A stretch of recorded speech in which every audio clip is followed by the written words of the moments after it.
I don't need a gun for you, mister. You're all eaten up with fear and hate. The most you can hope for now is a fast death.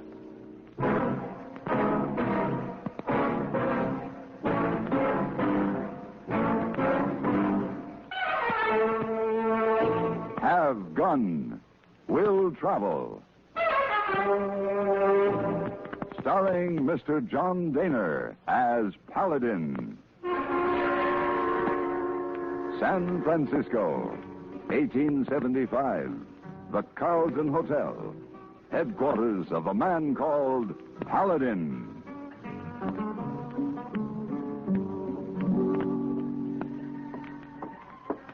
Mr. Paladin? Hmm?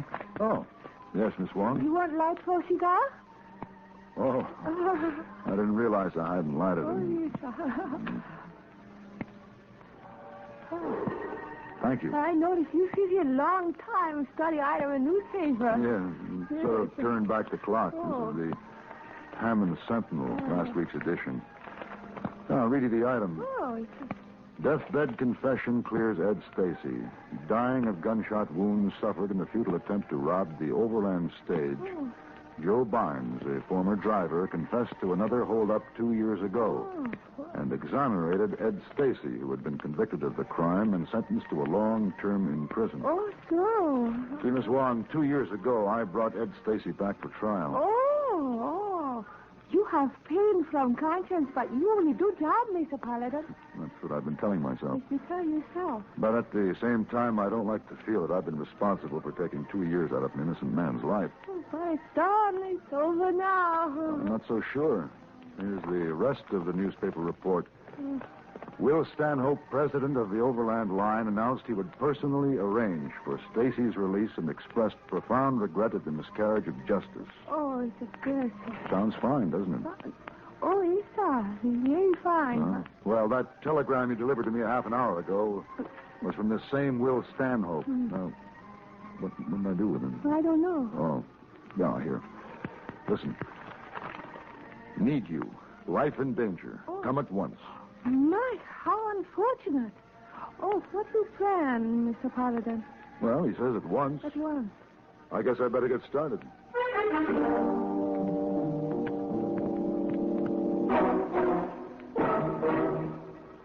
Hello, this is Marvin Miller with another page from your American Heritage Scrapbook. In the 17th and 18th centuries, newly discovered America offered breathing space for the cramped peoples of Europe. But no one could guess how rapidly the vast unsettled wilderness could be tamed. Englishmen arriving in Jamestown and Plymouth were beset by famine, disease, and hostile Indians. They were lucky to survive at all. Populating the colonies was a slow and arduous process. But due largely to the great Puritan migration from Europe, by 1641, some 50,000 English settlers had reached North America.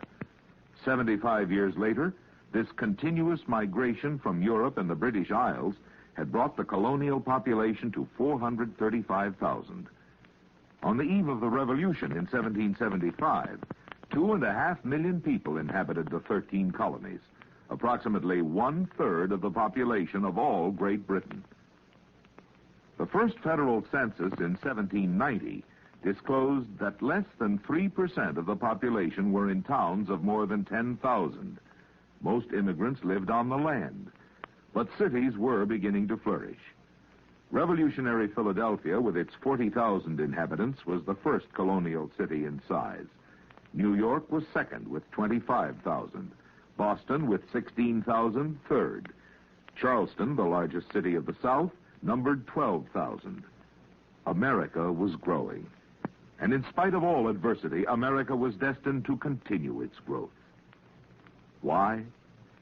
Possibly because America was a dream for freedom-loving people, then as it is today.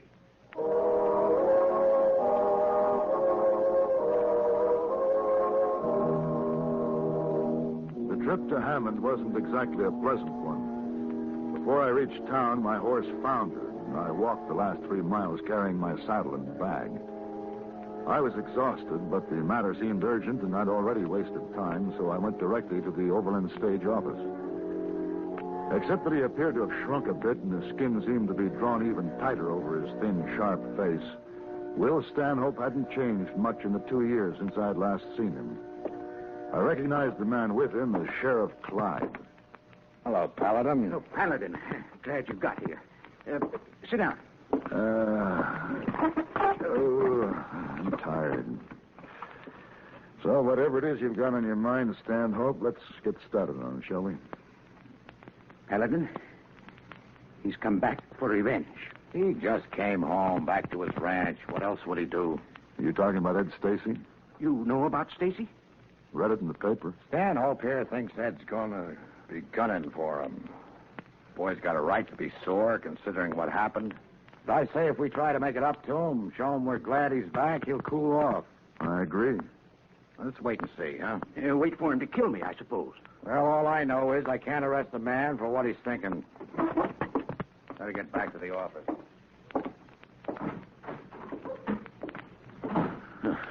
Fool. Now, do you know why I sent you that wire, Paladin? I need someone to protect me. Just what do you want me to do, Mr. Stanhope? There's $3,000 in this envelope. If Stacy could be persuaded to leave Hammond for good. $3,000 is a lot of persuasion. Use whatever you have to and keep the rest. I wouldn't even care if you kept it all. As long as I never had to worry about Stacy again. That kind of deal is out. But I'll find Stacy and talk to him in the morning. Maybe if you saw him tonight. I assure you I'll be much more persuasive after a night's sleep.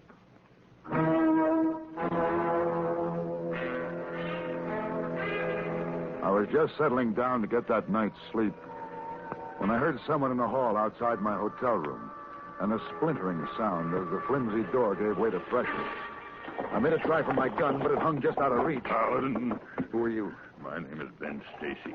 You and me are going to have a little talk. Ben Stacy? We're going to have a little talk about the way you and Stanhope railroaded my brother. Ed? I wasn't his judge and jury. I did the job I was paid for. You're wrong, mister. You ain't been paid yet. I'm taking care of that right now. Ben! Ben, stop it! Stop it, you fool! You want to kill him? We're only trying to help you, Ed. I know, but you go on, Ben. Go on. All right. I was only trying to help. Yeah, I know. Paladin, you all right? Yeah, I guess so. Oh, God. That was close. That was too close. I heard you were in town. I was afraid. You see, Ben, he gets an idea somebody's trying to do me harm. It's hard to shake the idea out of him. Well, why didn't you let him finish the job? It might have saved you some trouble. I don't see there's any trouble between us. There's going to be. If you don't leave Stanhope alone. Me leave him alone? That's right. You got things backwards. Why don't he leave me alone?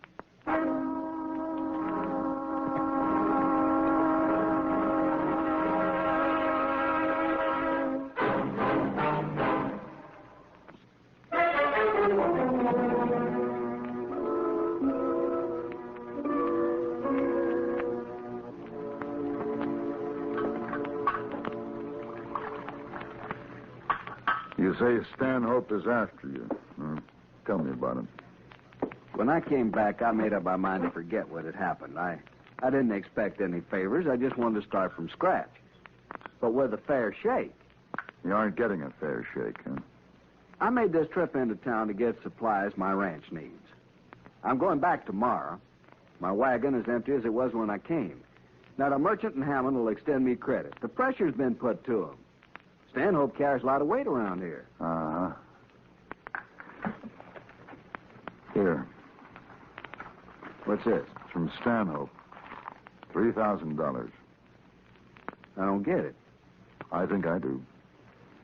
You're his conscience. You bother him. His conscience? Why the price tag on it? There's a condition. What? You're to leave Hammond. How come? Stanhope believes you're going to kill him. Oh, I thought about it. I was going to make him pay for every rotten second. And now? Now, he's just a sniffling, scared little man he's not worth going to prison for. Take his $3,000 back to him. His conscience is going to stick around and bother him for a long time.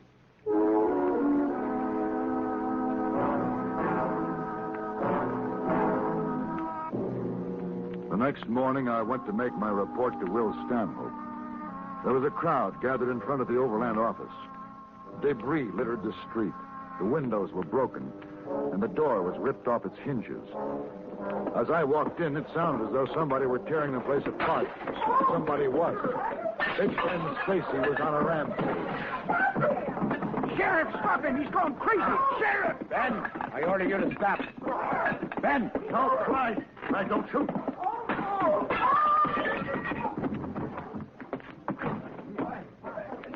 You better get the cuffs on him, Sheriff, before he comes to. Yeah. Phew. That boy really went loco. He'd have killed me. What happened? Somebody told me... Ben. He'll be all right, Ed. Sorry, Ed. Gonna have to lock him up. Ben do this? Yeah. Ben's a simple guy. Easygoing as a rule. Only one thing sets him off. It's always been that way ever since we were kids. Easy, Ed. Ben don't like seeing anybody shove me. All right, what started him off? Well, I gave him a letter. A letter? It was for you. He read it and busted loose. Well, what was in the letter? It was a delinquent tax notice on Ed's ranch. You're threatening foreclosure? For $3,000. Taxes haven't been paid for 2 years. You know why they weren't. Couldn't you have waited? Routine business, Paladin. I'll handle it my way. You're handling it Stanhope's way. Now, look Everybody in town's handling things his way, and I'm up to here with it. Easy there, boy. I was willing to forget that Stanhope in this town cost me 2 years out of my life. I just wanted a chance to start over, but you won't let me. You're pushing me around, treat me like I was really a criminal. Now, Ed, this is... A man can take just so much pushing around, Paladin. You gonna take my brother to jail? I have to, Ed. All right. Stanhope, we'll play this your way from now on. Since I've already put in 2 years for nothing, I got something real big coming right out of your hide. Yeah, you heard him, Sheriff. He threatened me. I demand protection. You'll get it when I see that you need it. Paladin? You didn't play straight with me. You didn't tell me you were trying to crowd Stacy out. Well, I gave you that $3,000 for him. After setting him up so he'd have to take it and leave town or lose everything. I had to do it, Paladin. He would have killed me. He didn't want any part of you. But whatever happens from now on, you can blame yourself, Stanhope. Here. Your money. Hire an army with it.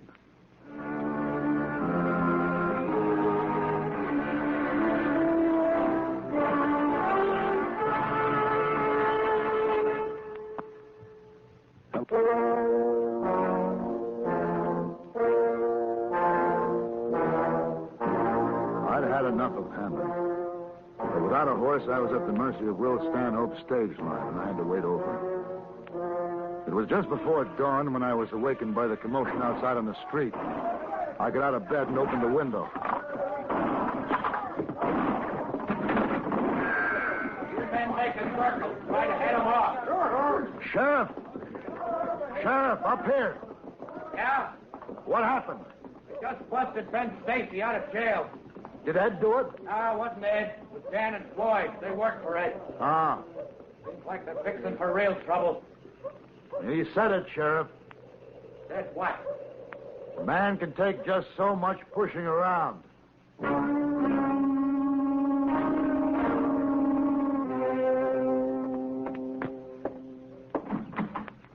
Morning, Sheriff. Morning. Your men bring in Stacy? No, clean getaway. You leaving on the stage? Yeah. Do you know you'll be sharing your seat with a shotgun rider? Shotgun guard riding inside? Was it something new? Stanhope's orders. Oh. The trap. He figures now that Ed and Ben Stacy will hit one of the stages sooner or later. Wants it to look easy for him. Mr. Stanhope has a talent for conniving. Yeah, he wants to get him real bad. Even offered a reward. Before they've done anything? Well, it says for catching or killing anybody who tries to hold up an overland stage. Guess we know what he means. $3,000. At the Three Forks station, we had a 10-minute stopover to change teams. I went inside to have a glass of rye. The place was empty, except for the bartender with his hands high, and Ed and Ben Stacy with their revolvers leveled. Don't try anything, Paladin. Using up your 2 years in a hurry, aren't you? Didn't figure them as any more than a deposit. Why waste them on me? Not you, Paladin. The stage. Dan and Floyd are taking care of it right now. I'm just making sure nobody bothers it. Hey, Ben. Yes, Watch my door back there. sure. You, bartender. Keep your hands up and your mouth shut. Driver and shotgun are out of the way. Stanhope had you pegged. He pegged me 2 years ago. Do you ever hear the one about if you have the name, you might as well play the game? You don't have the name yet. It won't be long now. Well, this time there'll be no mistake about it. This time you'll serve out your sentence. If they get me. Well, they'll get you sooner or later. Not before I make Stanhope sweat. You going to make a fugitive out of Ben, too? Why don't you shut up? Big, simple Ben, whose only concern in life is protecting you? When a posse comes after you, do you figure him to stop the slug meant for you? Paladin, you got a big mouth. And you've got a small brain. Taking this risk for some stupid idea of revenge. Revenge against a man who isn't worth it to begin with. Hey, Ed, Floyd, and Dan, they're coming. They got it. Well, let's go, Ed. We got the strong box. Put it back, Dan. What? Put it back, I said. You gone crazy? You think we went through this whole thing for nothing? For the last time, put it back and cut out. We'll cut out, but we're taking the money with us, huh, Floyd? Less than you want to stop us. If I have to. Don't try it.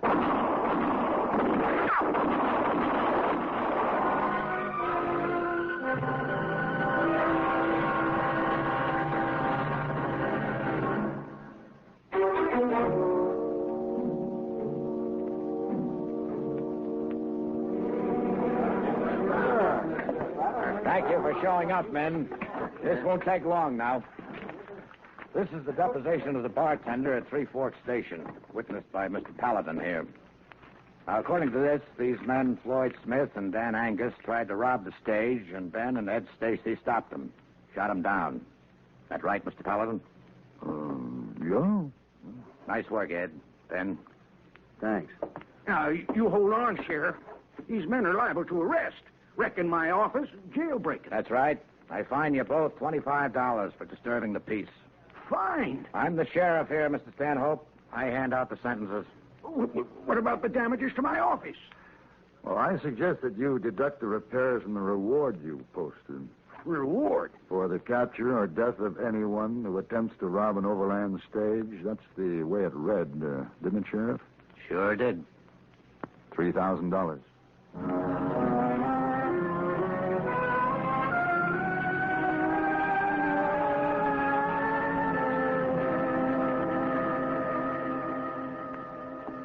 Coffee, Mr. Paladin. Oh, well, thank you, Miss Oh, Wong. thank you. It's nice to have you home. You see a cause of justice was served. Well, I think so, Miss Wong. Of course, there are those who might question. Oh? You see, there was a little matter of convincing a certain bartender that he didn't see what he thought he saw. For a certain sum of money, you understand. Oh, yes, sir. I understand. Bribery. Now, Miss Wong, at any rate, I believe I can truthfully say that Truthfully said. I have no pain from conscience.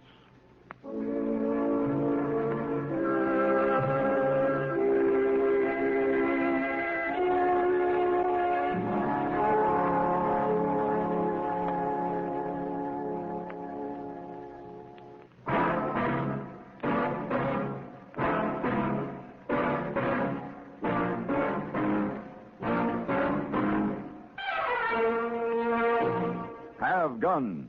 Will travel.